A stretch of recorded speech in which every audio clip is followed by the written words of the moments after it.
Assalamualaikum warahmatullahi wabarakatuh. Di sini saya akan mempresentasikan tentang pemanfaatan infrared dalam teknologi. Nama saya Fabiana Satya Yufada, kelas 12 MIPA 4, nomor absen 9.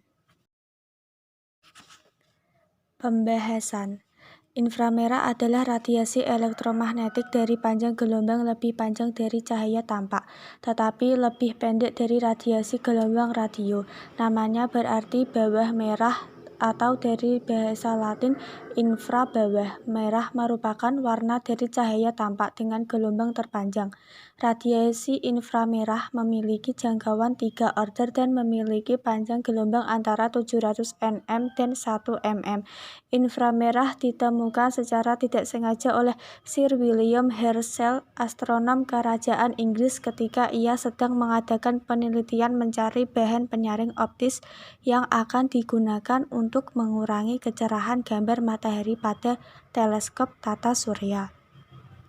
Sinar inframerah merupakan cahaya yang tidak tampak. Jika dilihat dengan spektroskop cahaya, maka radiasi cahaya inframerah akan nampak pada spektrum elektromagnet dengan panjang gelombang di atas panjang gelombang cahaya merah. Dengan panjang gelombang ini, maka cahaya inframerah ini akan tidak tampak oleh mata. Namun radiasi panas yang ditimbulkannya masih terasa atau dideteksi. Sinar inframerah dihasilkan oleh getaran atom-atom dalam suatu molekul.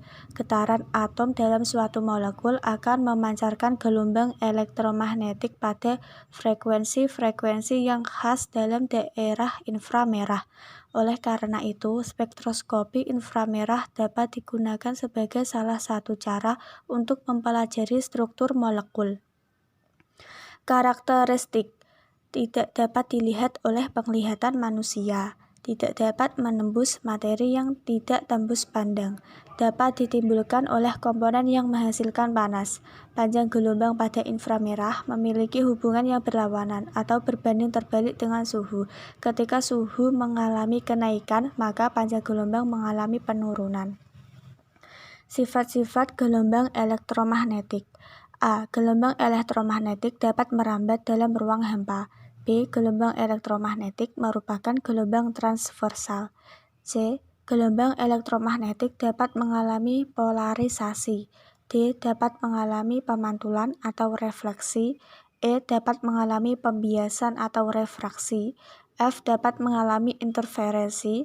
G. Dapat mengalami lenturan atau difraksi.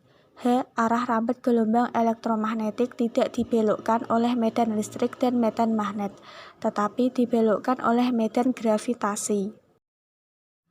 Jenis-jenis inframerah berdasarkan panjang gelombang. 1. Inframerah jarak dekat dengan panjang gelombang 0,75 sampai 1,5 mikrometer. 2. Inframerah jarak menengah dengan panjang gelombang 1,50 sampai 10 mikrometer.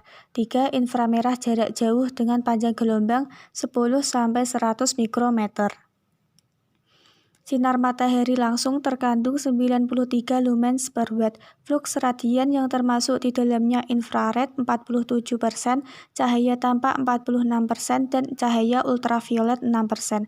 Sinar infrared terdapat pada cahaya api, cahaya matahari, radiator kendaraan, atau pantulan jalan aspal yang terkena panas. Saraf pada kulit kita dapat mengendarai perbedaan suhu permukaan kulit.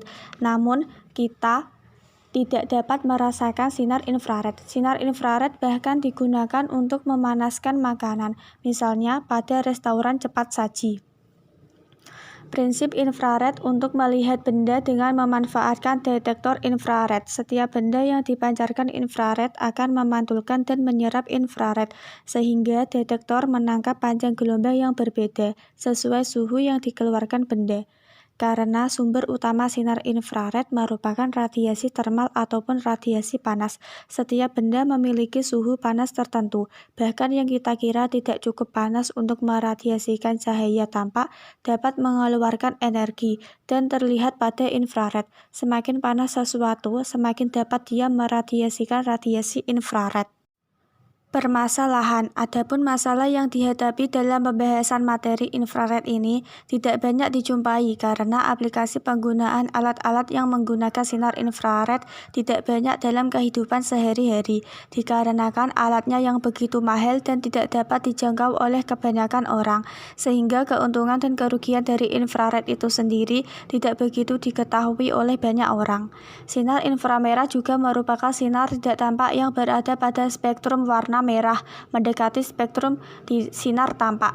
Dapat dikatakan bahwa 80% cahaya matahari adalah sinar inframerah, karena lebarnya jangkauan gelombang sinar ini 0,75 sampai 1000 mikron. Sinar inframerah dikelompokkan dalam 3 zona, near infrared ray atau 0,75 sampai 1,5 mikron, middle infrared ray atau 1,5 sampai 4 mikron, dan far infrared ray atau FIR 4 sampai 1000 mikron. Manfaat inframerah dalam kehidupan. Bidang kesehatan. 1. Mengaktifkan molekul air dalam tubuh. 2. Meningkatkan sirkulasi mikro. 3. Meningkatkan metabolisme tubuh. 4. Mengembangkan pH dalam tubuh. 5. Inframerah jarak jauh banyak digunakan pada alat-alat kesehatan. Pancaran panas yang berupa pancaran sinar inframerah dari organ-organ tubuh dapat dijadikan sebagai informasi kondisi kesehatan organ tersebut. Bidang komunikasi. Sebagai media komunikasi yang menghubungkan antara dua perangkat.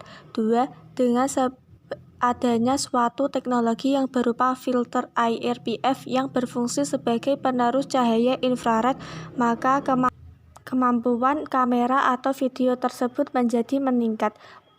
3. Untuk pencitraan pandangan seperti night scope.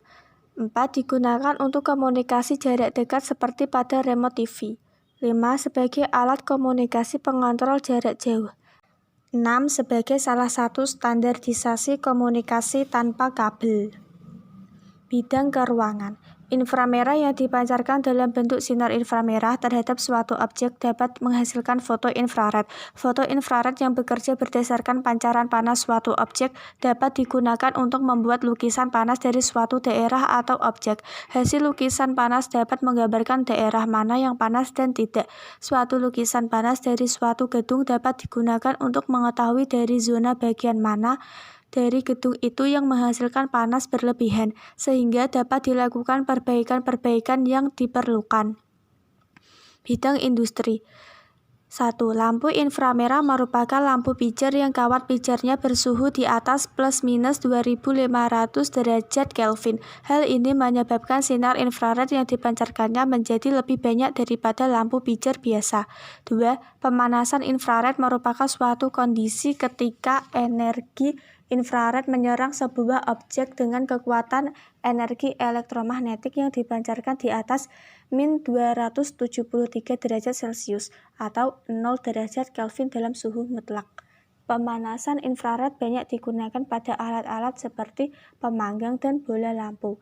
90% panas sampai 10% cahaya. Kelebihan infrared dalam pengiriman data. A. Pengiriman data dengan infrared dapat dilakukan kapan saja karena tidak membutuhkan sinyal. B. Mudah karena termasuk alat yang sederhana. C. Pengiriman data dari ponsel tidak memakan biaya. D. Kebal terhadap interferensi radio dan elektromagnetik. E. Infrared mudah dibuat dan murah. F. Instalasi mudah. G. Mudah dipindah-pindah. H. Keamanan infrared lebih tinggi daripada gelombang radio. Kelemahan infrared dalam pengiriman data.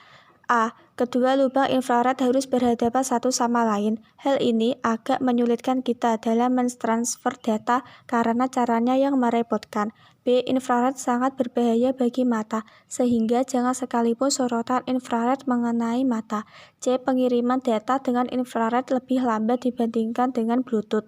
D. Jarak terbatas. E. Infrared tidak dapat menembus dinding. F. Harus ada lintasan lurus dari pengirim dan penerima. G. Tidak dapat digunakan di luar ruangan karena akan terganggu oleh cahaya matahari. Kesimpulan, Infrared meskipun radiasi elektromagnetik ini secara tidak sengaja ditemukan, namun kegunaannya sangatlah berguna dalam kehidupan sehari-hari, terutama pada industri yang berbau luar angkasa, misalnya dalam pembuatan teleskop tata surya. Bahkan hanya dalam bidang antariksa, infrared juga berguna dalam bidang kesehatan, yaitu sebagai alat pendeteksi suhu badan di bandara, dan dalam bidang komunikasi, yaitu sebagai sarana pengiriman data dari satu device ke device lainnya. Infrared juga dapat dimanfaatkan untuk melihat benda dengan cara memanfaatkan detektor infrared. Setiap benda yang dipancarkan infrared akan memantulkan atau menyerap infrared, sehingga detektor menangkap panjang gelombang yang berbeda sesuai suhu yang dikeluarkan benda. Hal ini dikarenakan setiap benda memiliki suhu panas atau termal yang dipancarkan oleh benda tersebut, yang kemudian menimbulkan radiasi termal. Maka radiasi termal itulah yang kemudian ditangkap oleh infrared. Walaupun dalam mentransfer suatu data banyak menggunakan lain selain infrared seperti Bluetooth dan semacamnya, tetapi sebagai user sedikit banyak menggunakan media infrared.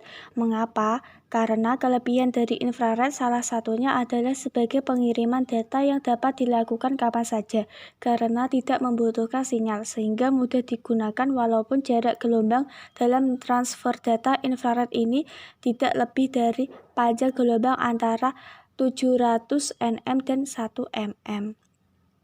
Saran: dalam penggunaan infrared sebagai alat untuk transfer data, jarak jauh berpengaruh, karena apabila jarak semakin jauh maka proses pengiriman data akan semakin jauh pula. Oleh sebab itu, saya menyarankan untuk mendekatkan jarak dua device yang akan melakukan transfer data. Dalam penggunaan infrared sebagai alat pendeteksi, ketebalan benda sangat berpengaruh. Jika benda sangat tebal maka akan semakin sulit untuk dideteksi. Jadi dalam penggunaannya, infrared masih sangat terbatas. Sekian presentasi dari saya. Bila ada kekurangan saya mohon maaf. Assalamualaikum warahmatullahi wabarakatuh.